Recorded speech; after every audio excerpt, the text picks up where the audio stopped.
Avengers യൂണിവേഴ്സിൽ അയൺമാന്റെ ഒഴിവിലേക്ക് ആളെ വേണമെന്ന് പരസ്യം കണ്ട ബാലയ്യ കൂടുതൽ പവർ കിട്ടാൻ വേണ്ടി ഒരു താടിക്കിളവന്റെ അടുത്ത് പോകുന്നു. ആ താടി തന്തയുടെ വർത്താനം കേട്ട് ദേഹം മുഴുവൻ വൈറ്റ് വാഷ് അടിച്ച് ഒറ്റക്കാൽ തപസ് ചെയ്യാൻ തീരുമാനിക്കുകയാണ് ബാലയ്യ. ബൈ ദ ബൈ, ഈ പടത്തിൽ 3 ബാലയുണ്ട്. ഒരെണ്ണത്തിനെ കൊണ്ട് സഹിക്കുന്നില്ല. അപ്പോഴാണ് 3 നാട്ടിലെല്ലാവരുടെയും കണ്ണിലുണ്ടയുമായിരുന്നു നാട്ടിലെ ബാലയ്യ. അങ്ങനെ ഇരിക്കുമ്പോൾ അണ്ണന്റെ നാടിനെ കക്കൂസ് നിർമ്മാർജ്ജന പട്ടികയിൽ നിന്നും വില്ലന്മാരുടെ നിർബന്ധത്തിന് വഴങ്ങി MLA അണ്ണന്റെ നാടിനെ ഒഴിവാക്കുന്നു. ആ ദേഷ്യത്തിൽ നാട്ടിലെ ബാലയ്യ വില്ലന്മാരെ അടിച്ചു തൂറ്റിക്കുന്നു. നാട്ടിലെ ബാലയ്യക്ക് ഭാര്യയില്ല.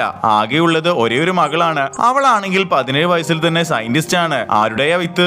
അവൾ ബയോഷീൽഡ് എന്ന മാരകായുധം കണ്ടുപിടിച്ചിട്ടുണ്ട്. ഏത് കാലാവസ്ഥയിലും തുരുമ്പിക്കാതെ ഇടാൻ സാധിക്കുന്ന അണ്ടർവെയർ. അത് കണ്ട് ഡിഫൻസ് മിനിസ്റ്റർ പറഞ്ഞത് വെൽഡൻ വാസു എന്നാണ്. അവളുടെ ടീച്ചർ ആയിരുന്നു കടുവാക്കുന്നൽ കുറുവച്ചന്റെ ഭാര്യയായ ചേച്ചി. ബാലയുടെ മോളുടെ ബർത്ത്ഡേ ആഘോഷിക്കാൻ നാട്ടിൽ വന്നപ്പോ കൂടെ വലിഞ്ഞു കയറി വരുന്നു കുറുവാച്ചന്റെ ഭാര്യയും. എന്നിട്ട് സ്റ്റുഡന്റിന്റെ അച്ഛന്റെ കൂടെ ഒരു ഐറ്റം ഡാൻസും കള്ളുകുടിയും. അങ്ങനെ ഇരിക്കുമ്പോൾ ടിബറ്റിലെ ബോർഡറിൽ തൃശൂർ പൂരം നടക്കുകയായിരുന്നു. ഏതൊക്കെ വെടലകൾ വന്ന് വെടി പൊട്ടിച്ച് ആൾക്കാരെ കൊല്ലുന്നു. സൂം ചെയ്തപ്പോഴാണ് മനസ്സിലാകുന്നത് അത് വെടലന്മാരല്ല, ചൈനയിലെ മൺചട്ടി പട്ടാളക്കാരനായ ചാൻ ചീഞ്ചുമും അവന്റെ കൂട്ടക്കാരുമായിരുന്നു. ആ സമയം മൺചട്ടിയുടെ ഒരു പുള്ളയെയും ഇന്ത്യൻ ആർമി ഒറ്റക്കുത്തിന് കൊല്ലും. അതിന്റെ ദേഷ്യത്തിൽ മൺചട്ടിയും അവന്റെ സാറും കൂടെ ഇന്ത്യയെ തകർക്കാൻ വേണ്ടി ഒരു പ്ലാൻ തയ്യാറാക്കുന്നു.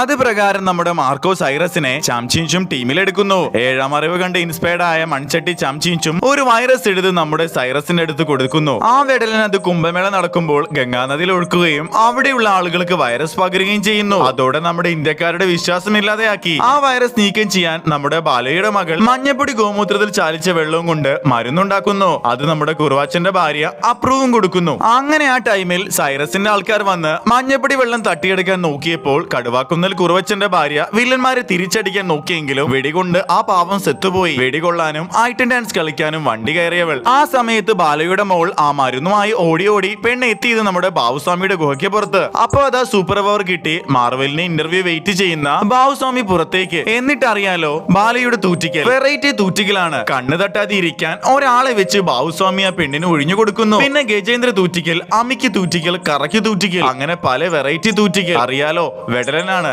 അപ്പോഴാണ് വിജയുടെ വേലായുധം പോലെ ഒരുത്തൻ വരുന്നത്. ബാബുസ്വാമിയുടെ പുതിയ എനിമി. ഏതോ തൂറ്റിക്കൽ കേസിൽ സൈറസും അയാളും ഒന്നാവുന്നു. അതിന്റെ ഇടയിൽ വിശ്വാസം നഷ്ടപ്പെട്ട എല്ലാവർക്കും ബാബുസ്വാമിയുടെ വക 5 മിനിറ്റ് മോട്ടിവേഷൻ ക്ലാസ്. അങ്ങനെ വേലായുധവും ബാബുസ്വാമിയും തമ്മിൽ ചെറിയൊരു ക്ലാഷ്. അറിയാലോ, ബാലയ്യ മാത്രമേ ജയിക്കൂ. അത് അങ്ങനെ ഒരു മൈ. അതിന്റെ ഇടയിൽ നമ്മുടെ ഇരട്ട ബാലയുടെ മമ്മി സമാധിയാവുന്നു. ആ സമയം 3 ബാലയുണ്ടാവുന്നു. 10 തലയാ. തന്നെ വെടലൻ. ബൈ ദ ബൈ, ഒരെണ്ണം ശിവനാണത്രേ. അണ്ണന്റെ അമ്മയുടെ സംസ്കാരം ചെയ്യാൻ വേണ്ടി വന്നതാണ് പാവം. അങ്ങനെ എല്ലാം കഴിഞ്ഞ് ബാബുസ്വാമി നേരെ ചൈനീസ് ബോർഡറിലേക്ക്. അണ്ണൻ ഒറ്റയ്ക്കും ചൈനക്കാർ മുഴുവനും. എല്ലാറ്റിനെയും അണ്ണൻ തൂറ്റിച്ചു കൊല്ലുന്നു. By the by, Balayya returns in Avengers doomsday.